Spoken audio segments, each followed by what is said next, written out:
We know that a lot of you like to start your research at Google, and that's actually not entirely a bad thing now that we have a way to bring some of our library resources to you through Google Scholar.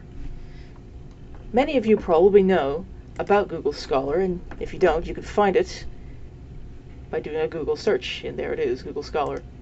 Google Scholar is a version of Google which searches for scholarly materials and patents, but I'm going to uncheck that.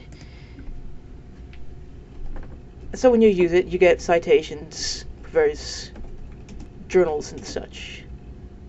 So I'm going to search for magnetic core memory.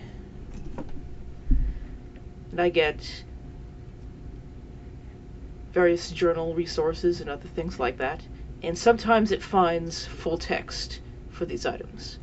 However, for the ones that it didn't find full text for, that can sometimes be a little difficult. Like if I click on this one, it'll say, oh, full text. But if I click it, it says it wants me to pay some money to get that full text, which is something you don't want to do unless you have to.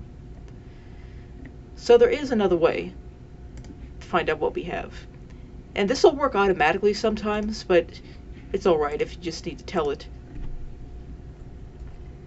If you look under Library Links under the Settings menu, you can search for Monroe, and we'll show up. You can click on our library and save it. Now, if I do that same search I did before again, some of these links will say University Louisiana Monroe, and that is a link to our library holding for that. Now, this is available somewhere else too, but that's not always going to be the case. Like this one here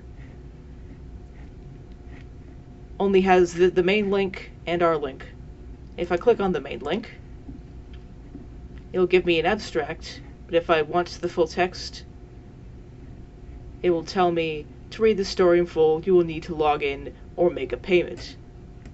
Fortunately, we have the library link, and if I open that, it'll think for a moment and bring up EBSCOhost, which has the PDF full text in its database.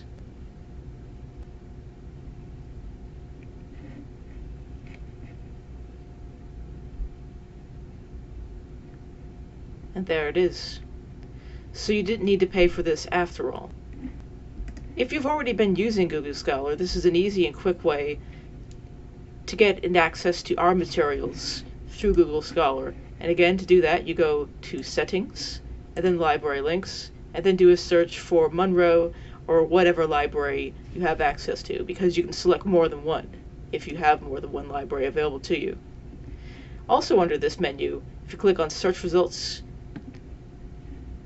you can change your preferences and also allow use of a bibliographical citation manager if you have one of those. But you don't necessarily need one of those to get citation information, because if you click on Cite, you'll get a pre-made citation that you can copy and paste into your word processor. Now, I can't confirm that those citations are 100% correct, but they're pretty close, and it's something that you can start from. So that's the most useful stuff about Google Scholar, and we're very happy to be able to bring that to you now. If you have any questions, leave a comment or send us an email. Thanks for listening.